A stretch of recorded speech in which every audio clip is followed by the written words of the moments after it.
Welcome, everyone. Excited to have you here. We are going to give people a minute to file in. We'll probably start a minute or two just after the hour, but I promise we will get started enrolling very quickly because we have a packed agenda with a lot of interesting insight from our guests today. But hang tight for the next minute or so, and then we will get started.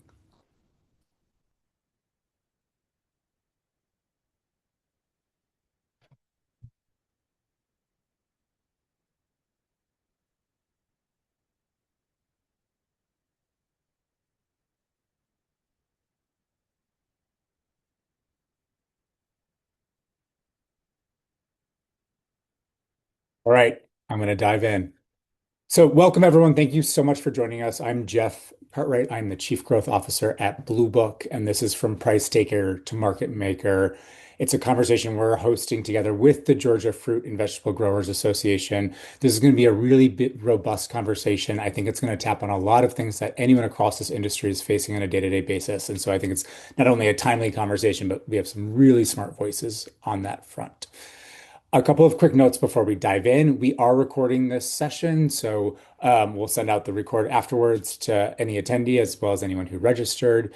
If you have any questions during this webinar, drop your questions into the Q&A box at the bottom of your screen at any time. We've set aside time at the end, and we'll try to get to as many as we can. All right, enough with the logistics. We're going to dive in. So here's the idea behind today. Nobody here needs me to tell you that the market has gotten harder.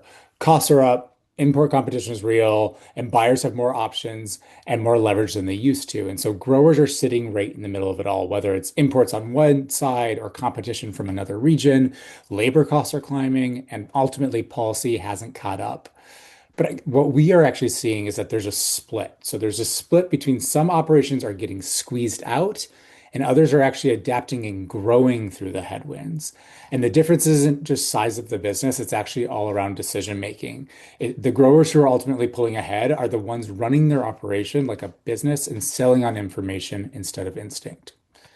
And that's what we're going to get in today and what's really happening out there and what you can actually do about it.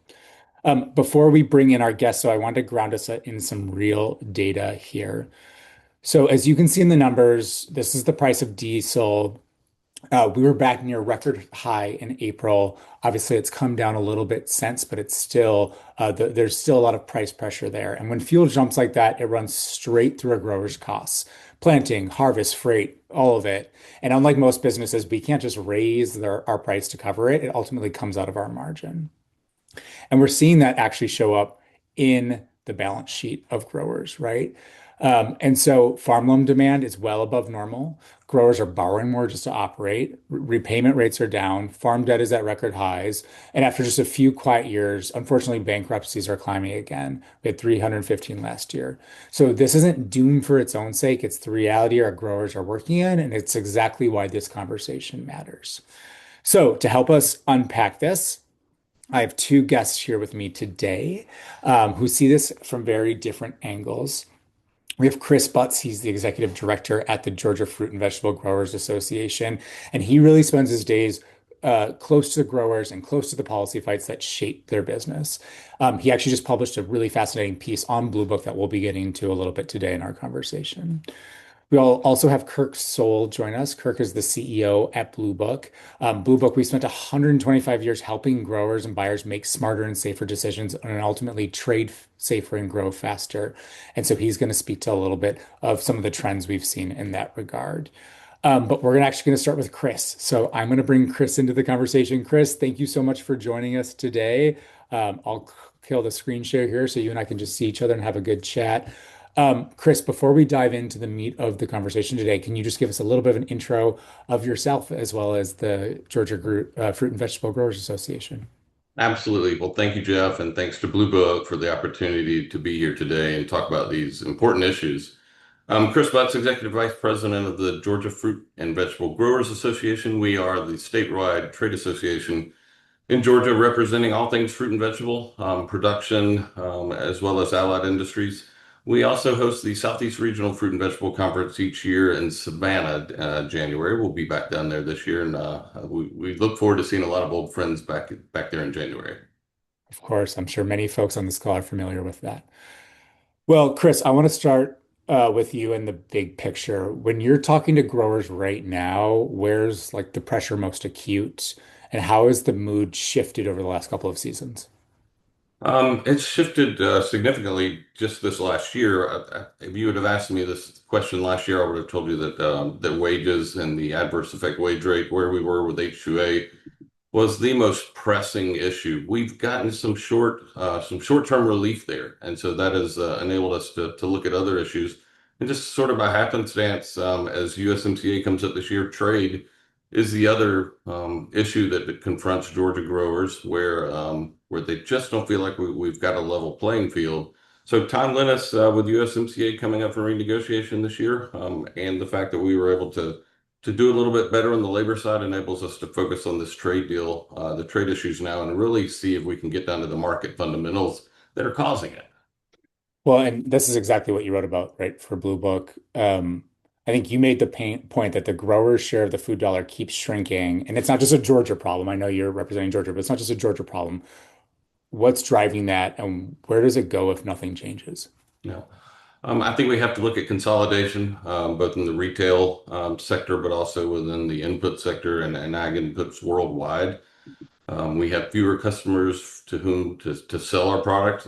We have fewer and fewer suppliers of those products that we need to grow that produce. Um, So who's left out in that instance? It has been the grower, and I think you can point at not only some trade issues, but some other issues along the line where we can't see that share of the food dollar continue to shrink. I would say it's already shrunken to a level that it's not sustainable. But we've got to do something to reverse that to get that back up to where there's any motive for anyone to farm in the first place. Absolutely. And I'm going to drop actually your piece into the chat here so folks can read it. I think in this piece you were arguing essentially that the USMCA debate is being framed as a false choice, cheap produce versus American agriculture. Like walk us through that. What's really at stake here? I think what's really at stake is we must determine as a country if we are willing to do what's necessary to support having a viable and sustainable vegetable and fruit and vegetable production sector here at home. Do we want to be able to grow some of our own fruits and vegetables? The problem for us, as we see it in the Southeast, these imports used to come in primarily on the shoulders of our season. Mhm. Think back 20 years ago, blueberries weren't on the shelf year round. Now they are, but they tended to come in when we weren't bringing product to market. Now we see those imports come in increasingly year round and increasingly doing so often at or below our cost of production here in the United States. And we can't ask our fruit and vegetable producers here to grow and only sell when the times are good. We've got to be able to sell year round all the time. It's a diverse industry. So we say that we've had our thumb on the scales for so long through trade and labor and other policies. We've got to do something at this point now to lift the American grower back up and level that playing field, just so they're at the same level as our competition. We'll compete with anybody, but not if you're holding us down. Do you think Washington has been receptive to that? I know you mentioned in your piece there's a bipartisan letter, there's 79 signatures. Is there a sign that things are turning? Absolutely. I think, from the Trump administration, we've been seeing tremendous help on the H2A piece with the AWAR adjustments. Just this week with what they were able to do for our friends in dairy. So yes, I think the administration is hearing us, and now as we move into this USTR phase of renegotiating USMCA, we have Mhm. an opportunity to see where our growers are getting left behind and to level that playing field and to lift them back up so that for the next 6 years they have the opportunity to compete. Absolutely. Absolutely. All right, I want to kind of switch lanes a little bit and talk a little bit more concretely about, some things that we're seeing at the grower level and what they could actually take out of today's conversation. Um, you and I, we had a good conversation about contracts, so I want to get a little bit concrete about contracts. How do the contracts structure themselves leave growers exposed today, like the fixed price deals, the load counts that aren't really guaranteed, the spring contracts that blow up when wages jump? Like, walk us through that. Mhm. Um, I think one of the most critical things to realize on those contracts is just how subject they are to change. And the fact that a grower's interests within that contract are really, I mean, we have no leverage. We have no point of leverage there. It just shows it reflects what we're seeing with the consolidation and other factors. So what does it end up with? You end up with a grower who a positive is that we've seen a shift away from the spot market to contract prices. So Hmm. you know can guarantee a price. But the best example would be the adverse effect wage rates. If I've got a 2-year contract with my retailer and the U.S. Department of Labor comes in and raises the A-word by a couple of bucks an hour, I have no recourse to go back to that retailer and renegotiate that contract. And the same with our input cost and all the other price pressures that we continue to feel. Um, there's an avenue for the buyer to get out of that contract, and Hmm. certainly not to take everything or the full volume of it. There aren't so many outs for the grower, and there's certainly not outs for the grower to be able to go back and adjust. And some of that we may say is business, and we've got to be flexible and be able to change on the fly. Agreed, but not with things that are beyond our control, like pay rates and other federal regulations. And if you were a grower like on the ground thinking about how to set up your business in the context of contract versus spot and all of this, like how would you be thinking about it? I think it's what like, we circle back to with everything right now. It's data. Yeah. They've got to come in with the information of knowing knowing their production inside and out, the fundamentals of growing that produce, what it costs from start to finish to bring that to the customer shelves. Yep. We've got to be able to do it from that side. Flip side is, and on the expense side, knowing all that too. But then looking for those opportunities, we've got to get creative, looking for opportunities, whether it be through your financing, anything that you can do to get a little bit more margin and a little bit more leverage with that customer because they've been looking for every advantage they could over us. And nobody faults the retailers for that. They're trying to serve their shareholders Yep. just the same as we are. Yep. We're all running businesses. Yep. Okay, let's talk about the risk side of this a little bit. I think crop insurance for specialty crops is pretty thin, and I think a lot of our growers are hearing there's not enough data. What does that gap actually mean for a grower? How do they overcome that? How do we help them as an industry overcome that? I think what it means for growers is that oftentimes fruit and vegetable producers don't have the mitigation tools that are available to other crops. So first and foremost, how do we make policies available that are available to specialty crop producers regardless of the commodity? Hmm. We understand there's a need for data to see if the program is actuarial sound.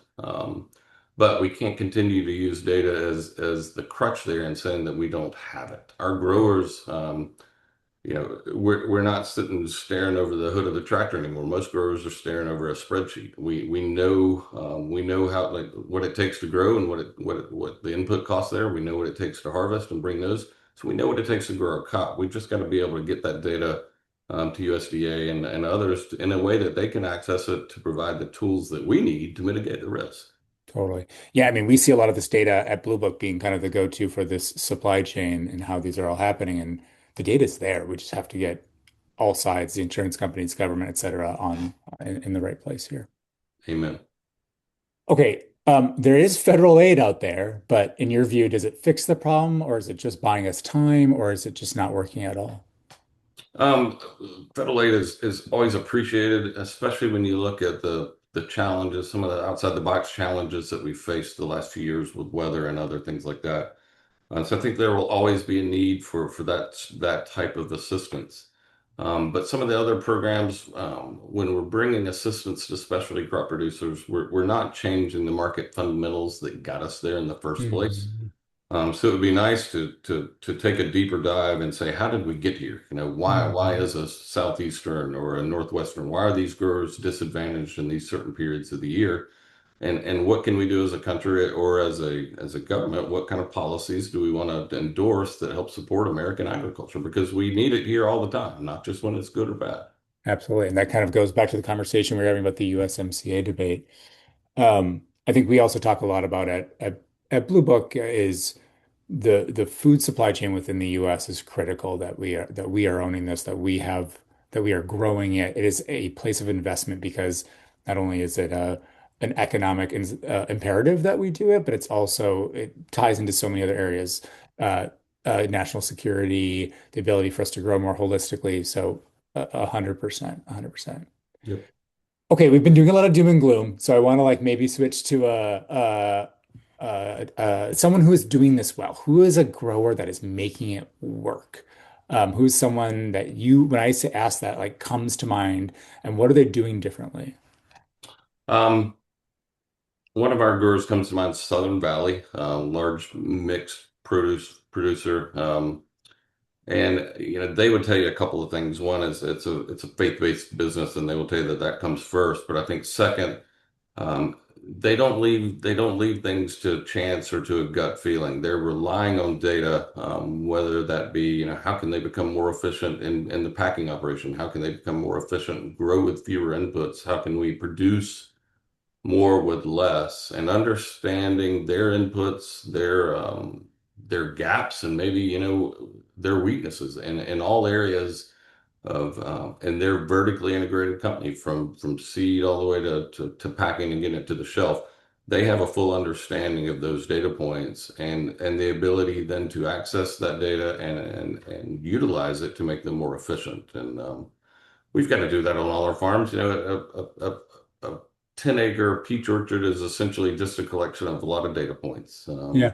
It's a lot of data points, but we can get there where we can use that data to our advantage. Okay, that's great. Well, we'll get into some more like tactical, even more tactical stuff here a little bit later. But thank you, Chris, so much for this part of the conversation. Don't go anywhere. We'll bring you back for the end of the conversation for the three of us to go a little bit deeper. But appreciate your insights. I'm now going to bring in Kirk, CEO at Blue Book. Um, Let me pull up. There he is. Hi, Hey, what's Kirk. going on? Welcome. Thank you. Hey, Thanks for having thanks me, for man. joining. Can you give us a quick intro about yourself as well as about Blue Book? Yeah, for sure. So, Kirk Soul, as you noted, I'm the CEO at Blue Book. I come from a farming background first and foremost. I grew up on a small little farm in southern Minnesota, and then spent the formative part of my career working with retailers and suppliers. So I've been very deep in building those partnerships, and so the last few years at Blue Book, looking to extend that knowledge and background in ways that we can help our customers on both sides, both suppliers and buyers, get transparency and get the tools and capabilities that they need to have successful, profitable businesses. So. For sure. Well, Kirk, I know we get this incredible visibility across the entire supply chain, but I want to get a little bit practical and start simple here. Let's go back to the name of today's webinar. What's the actual difference between a grower who's a price taker and one's a market maker? Like, what does that shift look like day to day? Yeah, for sure. I think this gets back to economics. A price taker is somebody that shows up. They have the product ready to go, and they just say, "Hey, whatever anybody wants for it, I'm happy to sell it. It's done. It's packed. It's ready." A price maker or a market maker is somebody that comes in, that comes prepared, is ready to go. So there's lots of ways to do that. There's ways to track commodity prices. I think Chris touched on this a little bit, understanding imports and shoulder seasons and who else is competing in the market today. Tracking industry news as far as you know uh, new buyers, how personnel have moved over time.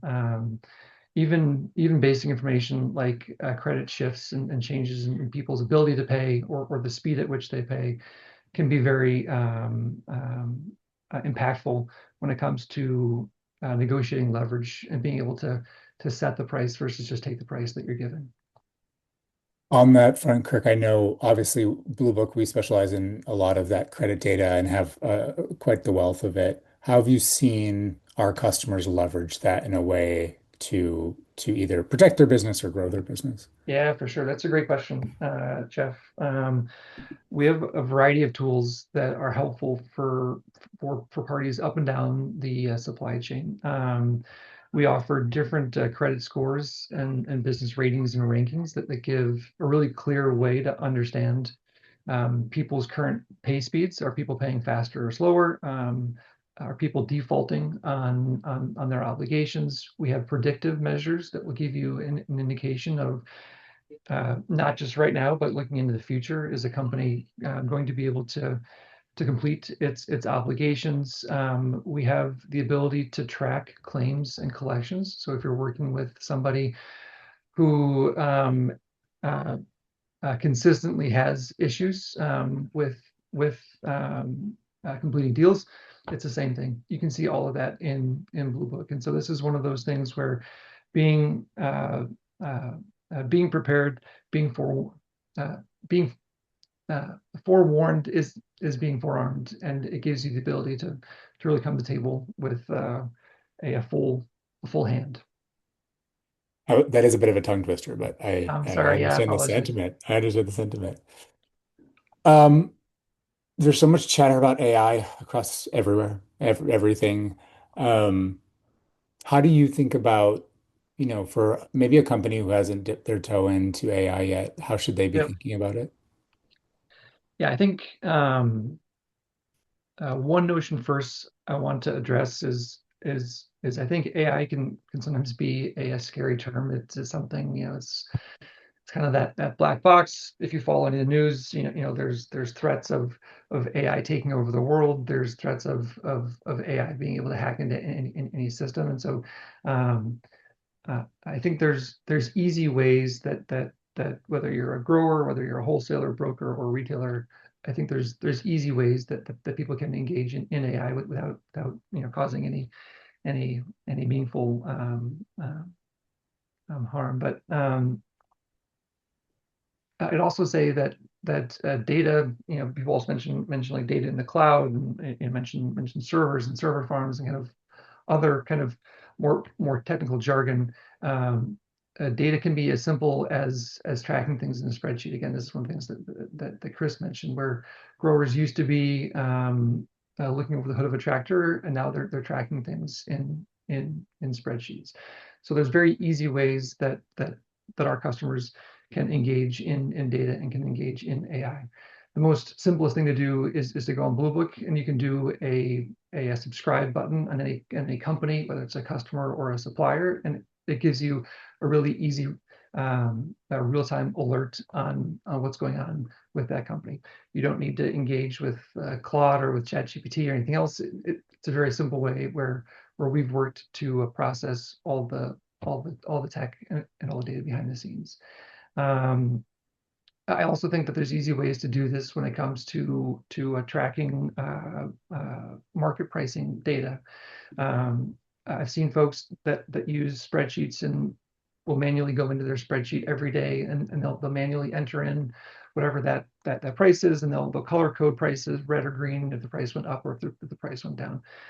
That's something that you absolutely can do, but there's easy ways again in Blue Book that you can access that data in 2 to 3 clicks, and it gives you all the data right there in your spreadsheet. So I want to encourage our listeners today that there's very easy ways to kind of dip your toe into the water of data and into AI without it needing to be something that's scary or requiring a software engineering background. Absolutely. Absolutely. Um, a couple weeks ago, we held a whole webinar on fraud, which is, of course, a major issue Yeah. in our industry and just yet another headwind that folks face. For a grower who, before a grower ships to a buyer, they don't know what should they be checking, and like ultimately, how do you tell, especially with fraud or even not fraud, just actors who maybe can't operate at your level, how do you tell a reliable partner from a risky one before the product's on the truck? Yeah, for sure. Let me first talk through fraud, if you're good with that, Yeah, Jeff. I'll go please. deeper into kind of what should a grower or a shipper think about before they send that truck out. Fraud is something that's not new. It's not new to the industry, but it's become much more insidious over the last few years. Um, um, there's a variety of reasons for that, but um, um, it's something that's become very pervasive. we were down in South Texas last year, and no, again, we're focused more on Georgia right now, but I think it was especially poignant in Texas. Nearly all of the companies that we talked to either had been burned by fraud or were solicited by fraudsters, and so it's not something where it's not just a matter of intelligence. It's not just a matter of being lucky or unlucky. This is something that everybody has to deal with. Something that we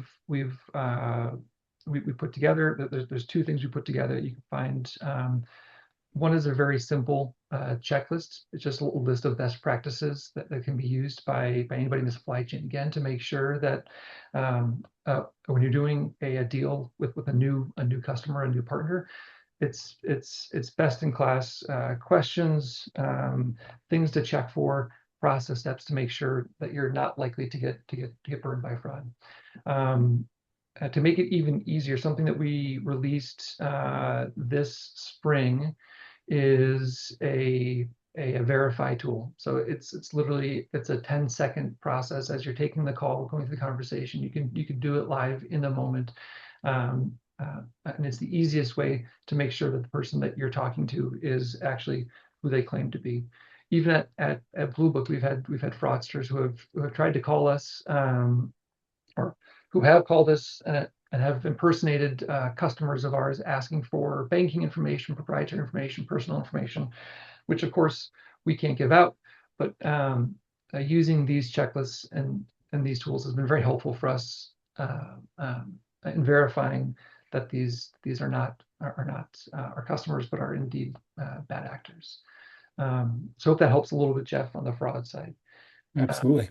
To your question about what should a grower do or check before they release the truck, obviously it's the basic verification to make sure that this party is who they claim to be.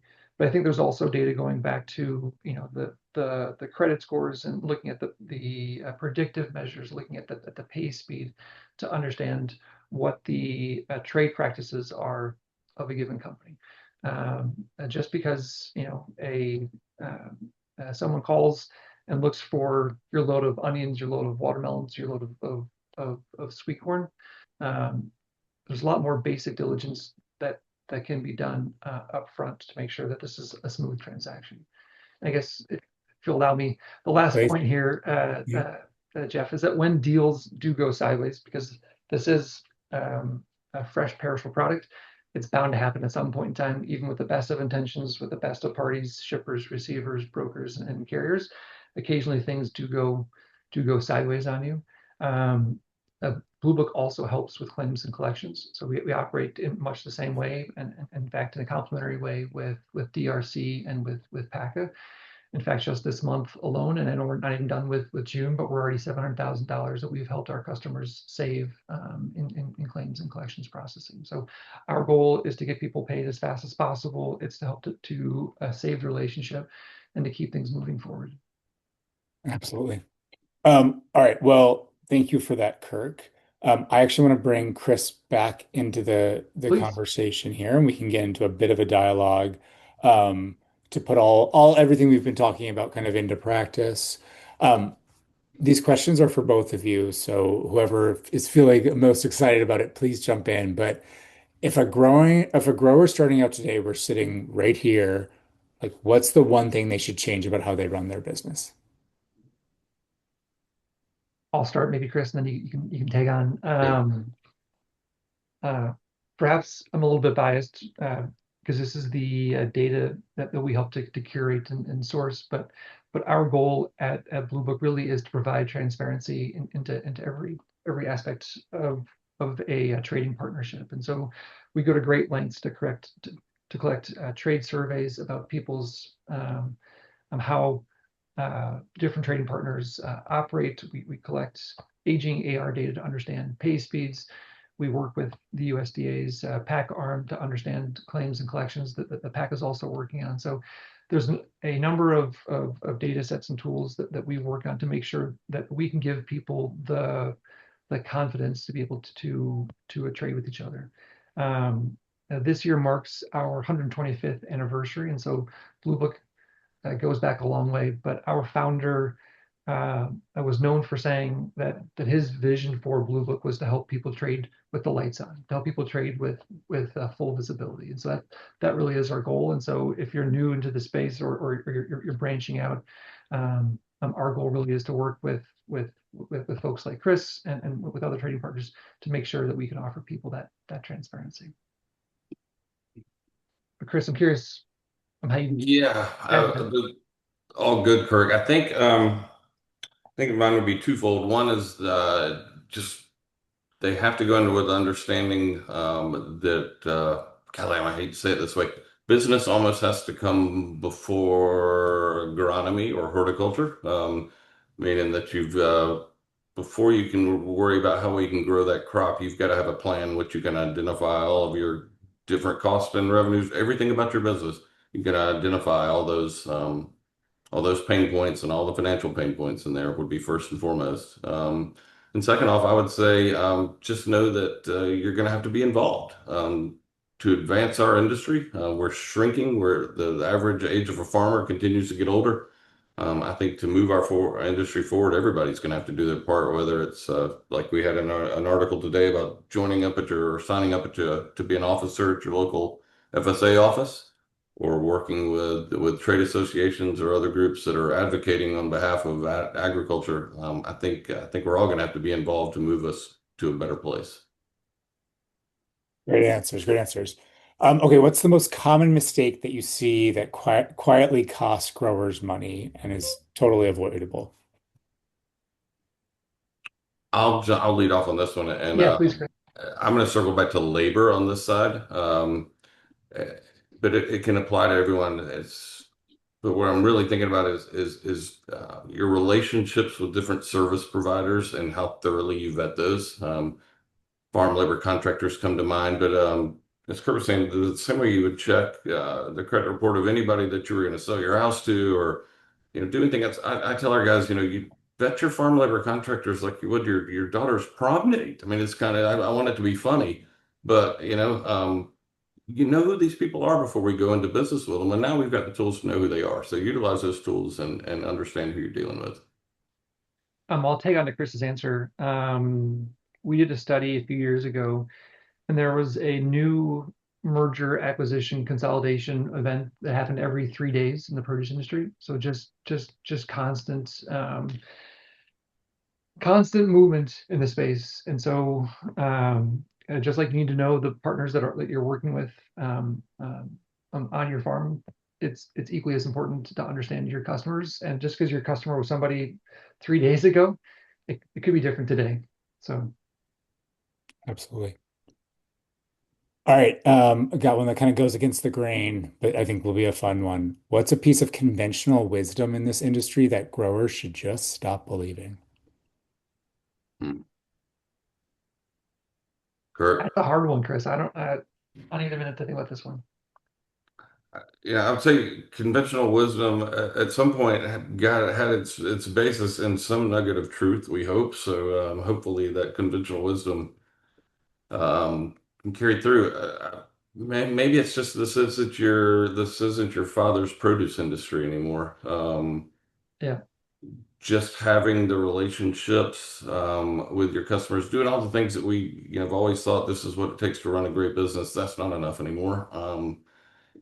Whether it's being able to navigate through the federal bureaucracies and through USDA and various programs or the data we're talking about, it's understanding your business start to finish. Um, I'll maybe piggyback on Chris's comment again, if you don't mind here, but I think, almost the premise of our session today is about being a market maker versus a price taker. And it's not enough just to be a good farmer. You have to be a good business person. It's really important not just to assume because you're good at growing that you're going to be a successful, profitable grower. It's it's become a lot more complicated. The CEO of Land O'Lakes, which is more focused on dairy, had an article in the Wall Street Journal recently, and she mentioned a abysmally low number of farms are actually profitable, and it's not because they're bad at what they do. It's just because of the headwinds and the changes and the challenges that people are up against. And so again, it's not about being great at growing. It's about being great at business. Well said, well said. I'm going to take audience questions here very shortly. So if you have them, please drop them into the Q&A and we'll dive into those. Um, I think for our conversation, guys, I would like to do one longer one and then a fast one for you. So 10 years out, what separates the operations still standing from the ones that aren't? Kirk, you want Um, to go first? yeah, for sure. I think this goes back to being a good businessman or a good business woman. I just think, you know, on the farms that are profitable and successful, it's about being able to make sure that you're able to kind of weather the highs and lows. And I was looking at the price of tomatoes this spring and how they skyrocketed because of changing tariffs with Mexico, because of weather conditions, because of increases in the fuel prices, Jeff, which you mentioned earlier in our session today. There's all kinds of macroeconomic factors that the growers can't control, and so they need to be able to weather those ups and downs, which again is more than just being great at farming. But Chris, what's your thought? I think it ultimately comes back to knowledge. I think it has to be assumed or given that your fundamentals on both the agronomic side and the business side. Your fundamentals are sharp. You're a good grower that is taking care of the crop, doing so with as few inputs as necessary. But you're also a solid business person that understands your operation and your customers, to your point, so that you can continue to identify niche availabilities and opportunities for you to separate yourself from the competition. And we're talking about commodities for the most part. So you've got to do something to differentiate yourself, and that's one of the biggest things that on the labor side for U.S. growers. If you're paying twice as much in labor, you can put half as many people in the field. Another way, the flip side of that is you're paying half as much as for labor. I can put twice as many people in the field that can do so much more to differentiate that product and care for that product, and still I'm paying half the labor price of my competition. So knowing it, looking for those opportunities to get more efficient and being able to act quickly and nimbly to take advantage of those when you figure out what those opportunities are. Right. All right, a fast one, and then we'll get to audience questions. Finish this sentence for me. The growers who thrive in this market are the ones who, Get it. Kirk? Um, I was going to say lean into it, and it meaning what Chris mentioned. It's being sharp on the operations side. It's being sharp on the agronomy side. It's being sharp on the business side. Thinking of your products not just as a commodity, but as something that you can do to differentiate through service, through brand, through quality. So. Totally. Yep. All right, I'm going to turn to some audience questions here. We have a question from Brian. Chris, this is following up on your point about blueberries and year-round contracts. How are domestic growers executing this operationally? And then what does the process look like for a Southeast shipper to pull in counter-seasonal Latin American imports to hit that 52-week retail demand without taking on too much quality or counterparty risk? Is the main priority filling the shelf or a margin when importing off-season? Oh man. It's a good question. It's a really good That's question. yeah. I'd say first off, I think we would all acknowledge that the drive for the retailer to be able to deal with fewer suppliers. So they're looking for someone that can supply that one category on a year-round basis. That's driving a lot of it. How do we compete and how do we prepare for that? I don't know that there's anything a grower can do individually other than make sure you're taking care of the P's and Q's. I think that's the industry lift is how do we return enough strength and leverage to the grower's position in this equation that we can demand that our contracts are written better in the first place. Great answer. Brian has a follow-up question. I'm curious on the dynamic between shifting between competitor to partner with imports.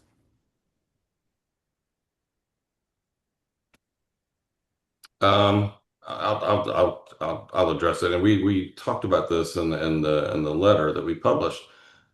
I think first and foremost is to just acknowledge the fact that U.S. and southeastern growers have different needs and face different issues than multinational suppliers who are pulling product from different countries around the world. Both are legitimate. Both are needed to make the supply chain work. But the balance is not there right now to make both sides of that equation be able to fulfill what we need to fulfill in the product in the What you're product. saying is it's not so much a competition, but it's making sure we're striking the right balance. Yep. Yep. Okay. Here's another question. I only sell to a handful of buyers. How do I find new ones without a big sales team? Kirk, maybe this could be one you could take. Yeah, for sure. I'd be happy to address that one. I think there's a number of ways that can be addressed. I think the most obvious way to do that is at trade shows. So again, whether it's at Christie's show in the spring, um, uh, uh, SEPC is also kind of in the Southeast. A number of shows that those folks offer that are focused on bringing buyers and suppliers together. So I think that those are opportunities to be able to find and connect both with different suppliers or different customers, depending on your position in the supply chain. I don't mean to make this such a commercial for Blue Book, but honestly, uh, Blue Book also has tools that are super easy to be able to navigate. So we have about 50,000 contacts that we curate within Blue Book. So if you're looking for specific commodities, you're looking for specific retailers, wholesalers, food service companies, you can track all of those contacts in Blue Book, and whether it's phone numbers, emails, titles, positions, it makes it very easy to navigate and to source different sales leads. So a variety of options there. I think the only big limiter is people's creativity and their ability to kind of track down each of those channels. Great, great. All right, I'm going to do one more rapid fire and then we're going to wrap up today's conversation. Thank you for everyone who have submitted their questions. So Kirk, Chris, rapid fire, best money a grower can spend right now. Invest in their trade association, their state trade association. I can't argue that one, Chris. I think that's fair. In all seriousness, our mission is to be good stewards of that money. I do think we have opportunities right now in the industry to make changes, positive changes that we haven't had in the last few years. So it is important to support not just your trade associations, but all of the groups that are out there fighting and advocating on behalf of the industry. It's important to support them, especially now. And is there anything, I mean, obviously money is important here, but is there anything growers can do to help influence like the USMCA review or the crop insurance cap? Anything you would recommend they do? Absolutely. I think it's important to always be telling our story. We say this to every group we take to Washington.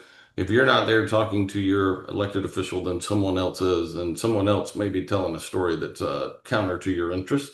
So whether it be your local you know, volunteer at the sporting events, all the way to you know signing up to serve as an officer with one of these groups. I think anything that we can engage on right now, that it's just too critical not to have engagement from across the industry.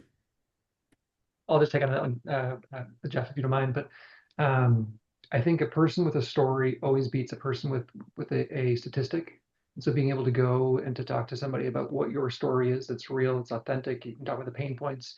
I know, Chris, yesterday we were talking about the 1 billion in bridge funding that's still the USDA is still sitting on, haven't given it out yet. They're still tinkering with whatever the mechanism is. But there's real pain because that's not been given out, and I think sometimes in Washington D.C. and probably in other capitals uh, across the country, people lose sight of what that story is, and what the real why is there. And so to be able to share your story with your elected officials, with their staff, I think is super important. Yep. Great. That's great. Thank you guys so much. We're about at time. I think I want to leave you guys all just here with one through line. You can't control trade policy uh, by next harvest, but you can control who you sell to, when you sell, how you vet the people you do business with. And that's the difference between being a price taker and a market maker. Chris, thank you. And thank you to everyone at the Georgia Fruit and Vegetable Growers Association for the work you guys do for our industry. Kirk, thank you so much. And thank you to everyone who joined us. Like I said, we'll send the recording your way. And don't ever hesitate to reach out if either the Georgia Fruit and Vegetable Growers Association could help or Blue Book could help you grow your business. Thanks all. I appreciate Thanks, it, guys. everybody. Thank you Take all. care. Take care.